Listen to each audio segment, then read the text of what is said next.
Hey everybody, Ed here with the Digital Digest, and today I want to share a quick unboxing of the Nexus 10. So of course this is Google's first 10-inch Nexus device sold directly through the Play Store. You can pick it up in either a 16 or 32 gig variety, priced at $400 and $500 respectively. This Wi-Fi only tablet is manufactured by Samsung directly for Google to their specification and really does represent the best blend of hardware and software in the tablet market.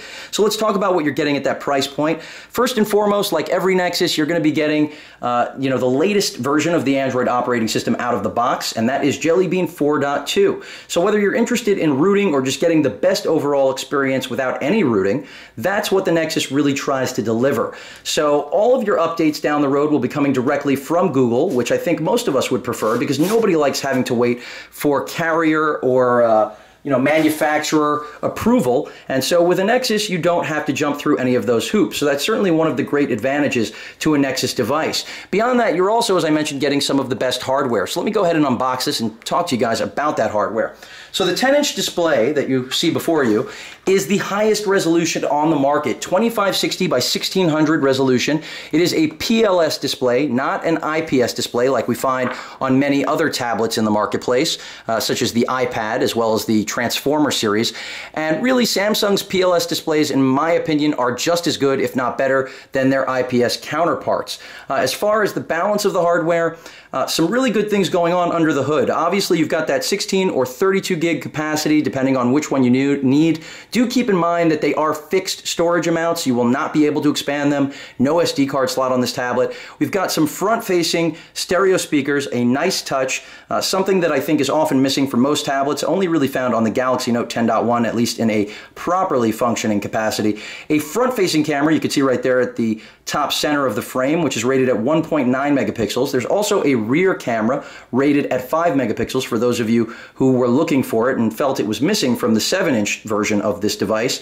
Under the hood, we've got a A15 dual-core processor, which is really a Samsung Exynos processor, and I'm not quite sure why it's not being branded as such, because really the Exynos does have quite a good lineage in the market right now. Pretty much everyone knows exactly what Exynos represents, and right now their quad-core chip, which can be found in the Galaxy Note as well as, the Galaxy Note 2 as well as the Galaxy Note 10.1, is one of the best performers out there. So really not sure why Samsung chose not to brand this Exynos, but either way, not really critical. For those of you out there saying, Ed, why isn't a quad-core under the hood? It's really because that ARM A15 architecture represents the next generation in mobile processing. So eventually we will see some quad cores, but for now, that's what's on board here. So even though it's dual core, don't be confused. This chip is newer and fresher than anything in the marketplace.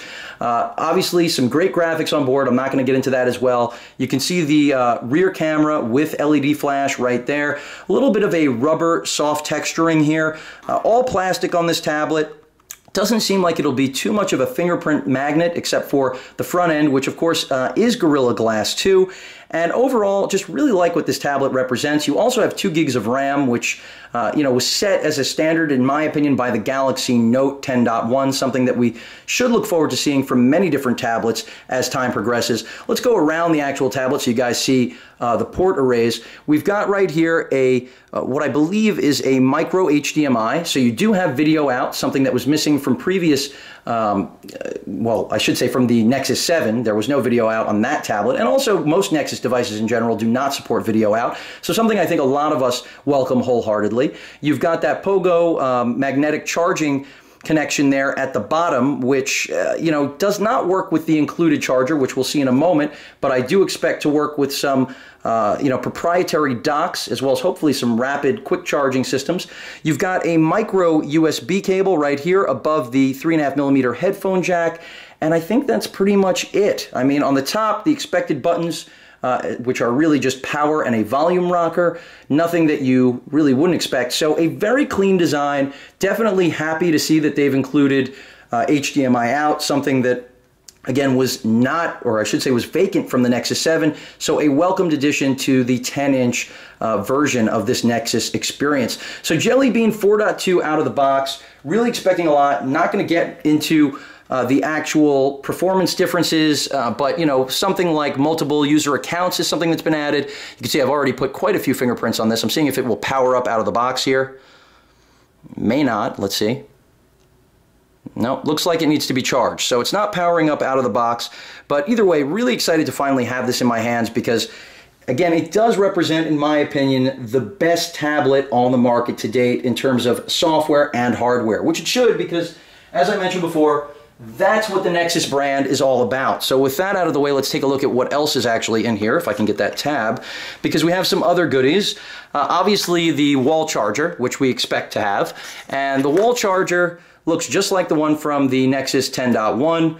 And in fact, most of Samsung's chargers lately are following this line of manufacturing. Even their Ultrabooks, I think, are starting to adopt this. So not too, you know, above and beyond to see a charger like this. Good to have it, small in form factor.